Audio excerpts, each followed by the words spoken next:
L'agriculture en Côte d'Ivoire est à la fois un patrimoine et l'avenir du pays. Représentant près de 30% du PIB, elle est le poids lourd de l'économie et fait face à de nouveaux grands défis dus au changement climatique et aux profondes mutations du système agroalimentaire mondial. Ce que nous attendons de la COP22, c'est qu'une bonne partie de ces ressources doivent être consacrées au secteur agricole.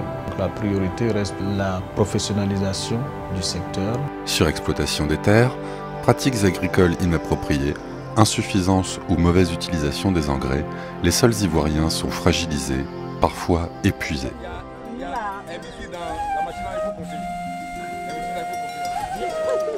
Kofi est un agriculteur ivoirien conscient de ces bouleversements. Kofi est né à Yamoussoukro, ville où est située l'école supérieure d'agronomie de Côte d'Ivoire. Il emploie en stage les étudiants et profite donc d'une main-d'œuvre concernée par l'avenir de l'agriculture.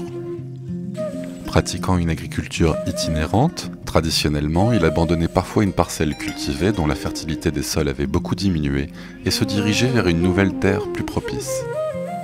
Les sols étant de plus en plus pauvres en nutriments, Kofi est contraint d'aller chercher des terres beaucoup plus loin que ne le faisaient ses parents. Nous sommes venus parce qu'on a trouvé que la terre de là-bas était fatiguée. Les plans qu'on mettait en place n'arrivaient pas à donner le rendement voulu. Nous sommes au Bureau national d'études techniques et de développement. Depuis que le pays a décidé, en partenariat avec le Maroc, d'appliquer une politique innovante d'adaptabilité de l'agriculture au changement météorologique, les ingénieurs agronomes ivoiriens ont réalisé une cartographie de la fertilité des sols. Donc ici, en vert, les sols sont propices à l'agriculture. Automatiquement, il sait quelle est la zone dans laquelle il peut s'orienter pour pouvoir avoir plus de chances de rencontrer, de cultiver, d'être sur de bonnes terres. Les ingénieurs agronomes ivoiriens ont réalisé une cartographie de la fertilité potentielle des sols. Mais pour connaître la composition chimique exacte, il faut se rendre sur place.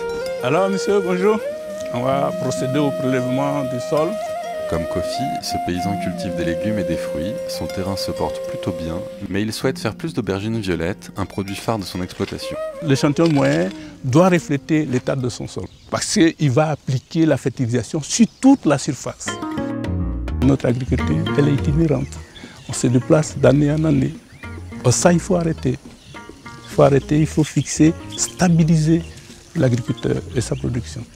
Pour éviter à nouveau cette itinérance, Kofi a décidé de réagir. Il a fait analyser une partie de son terrain et a suivi scrupuleusement les conseils prodigués en termes d'utilisation d'engrais. Aujourd'hui, il n'en utilise qu'à petite dose, un gain économique et écologique qui lui permet d'avoir de meilleurs revenus, mais aussi d'avoir des marges plus confortables pour payer ses 4 ouvriers et 8 stagiaires de l'école d'agronomie qui travaillent pour lui. En seulement quelques mois, les résultats se font déjà vite sentir. Avec les appuis en matière organique et en fertilisation du sol. Vous regardez, la différence est nette. Ça va changer notre cadre de vie, ça va changer le cadre de vie de nos employés. Ça va même stopper l'exode rural. Aujourd'hui, près de 30% des sols ivoiriens ont déjà été cartographiés et recensés. L'objectif, accompagner davantage de petits agriculteurs, à mieux connaître leurs terres pour enfin optimiser et exploiter toutes les richesses vivrières du pays. 65% des ressources naturelles non encore exploitées qui peuvent servir à la production agricole sur la planète se recensent en Afrique, alors que la planète a un défi, celui de faire face aux besoins alimentaires d'une population mondiale estimée à 9 milliards à l'horizon 2050.